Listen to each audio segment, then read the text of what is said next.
keroog ba nga ñëwee abordé woon nañ ko mais fekk courant coupé. Et ça m'intéresse quand même.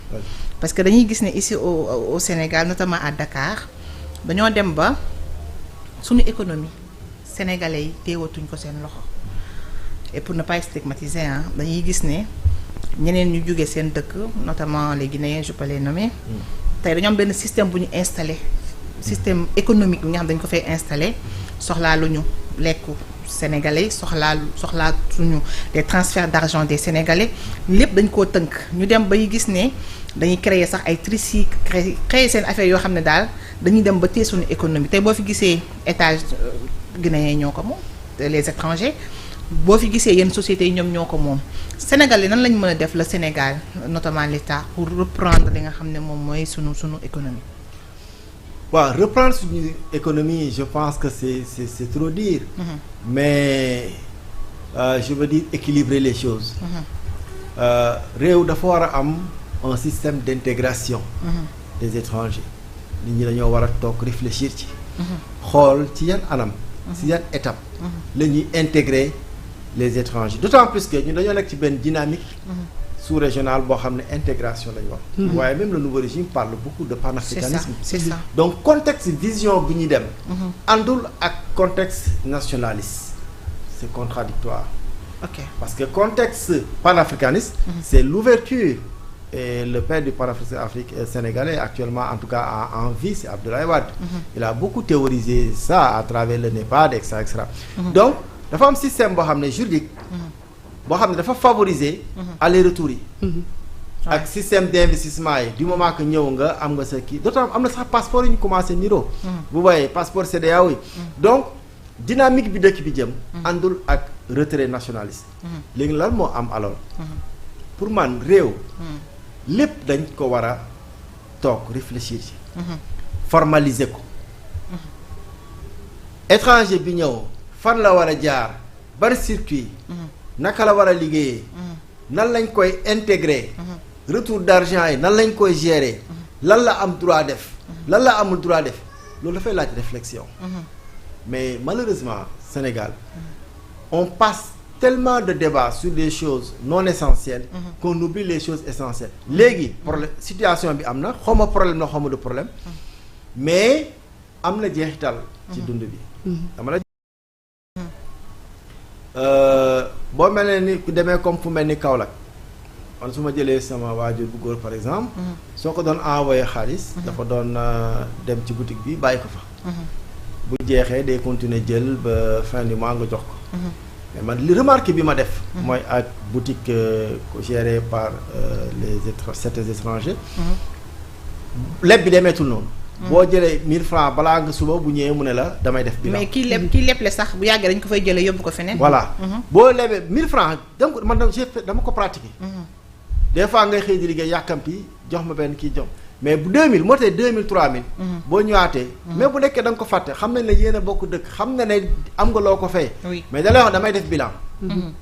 à telle enseigne que yow peut-être même leb bu sori bi sax dootoo ko mën te loolu dafay am jeexital parce que population ni muy dundee da ngay am yóbbu ci boutique bi moom mu jënd ay marchandises ngay jël fin du mois nga fay ko mu am benn système de confiance mais comme c'est pas des nationaux peut-être problème confiance boobu mën na poser wu donc pour exemple boobu laa joxe rek pour am wane ne am na jeexital ci dundin bi ni ñuy doon dund ci peut-être yokk benn métier maintenant man je pense que aussi ñoom les Guinéens nga xam ne tey ubbi nañ tey ce pays ñu nekk fi di liggéey macha allah ñoom aussi war nañu réfléchir en système d'intégration dëkk boo fa nekkee da ngay jéem a intégré wu xam nga en France ce problème se pose da nga gis ay étrangers yu nekk en France mais dañuy bëgg a dund en France en carrément en porte-à-faux avec tout ce qui est règles et réglementation française mënul nekk man je pense que ñoom aussi am nañ une grosse responsabilité de ne pas vivre en vase clos mooy comme ni nga ko waxee seen lekk bopp seen fourniture bopp parce que loolu c'est une réalité tout le monde l'a constaté ñoom ñooy business entre ñoom ñooy jaayante entre ñoom ñooy liggéey entre ñoom ñooy jëndante entre ñoom loolu baaxul parce que day andi frustration te frustration mun na jur leen et c'est à éviter mais dans tous les cas puisqu'on est dans une dynamique de changement avec un nouveau régime. Et il y a même un acteur majeur du régime qui a beaucoup évoqué cette problématique. J'ai oublié, c'est un ami, on se voit très souvent au Maris. Il pose beaucoup cette problématique de l'immigration des Guinéens. Donc, c'est le moment de poser le débat. Nous avons un débat Facebook et TikTok. Nous avons un débat réglementaire. Inviter les acteurs, nous avons problème. Nous avons régler. Xam-xam bi am nañ ko capacité bi am nañ ko nañ toog ñu discuter génne ay solutions xool nu ñu leen intégrer de sorte que ñoom ñu continuer seen liggéey mais que Sénégal aussi di ci gis boppam effectivement mais bu dul loolu rek bu yàggee mën na am lu muy jur loo xam ne du neex kenn. Très bien. Et comme tout le monde en parle je pense que c'est l'occasion de poser ce débat là et puis de manière concrète de faire un conseil s'il le faut sur le cas, de faire des audits et des rapports sur ça, d'avoir des éléments chiffrés en termes d'immeubles, d'avoir de possession, de type d'activité, de relations de clientèle, tous les éléments sur la table du président et suite à ça, ñu teg éléments sur la table ñoom seen bopp dinañ gis ne li nit ñi di wax lii ak lii la ñu d'accord ci leen maintenant ñu teg nag une formule de correction benn tableau de bord sur 5 ans boo xam ne bu ñu ko appliqué di dugal ay loi au fur et à mesure di ci waxtaan tableau de boobu dina dem bañ a régler problème boobu yàlla ci leneen il le faut très bien am na solo bu baax a baax alors monsieur Hann ñu dellu jëm ci wàllu jigéen ñi bu ñu ndikoo ci RTS jigéen ñi lu jëm ci wàllu fonction publique 19% donc lañ ci daal di am te bu ñuy xool lu jëm ci wàllu résultat scolaire elles sont toujours au devant en tant que sociologue lan nga jàpp ni moom moo waral loolu. oui xam nga jigéen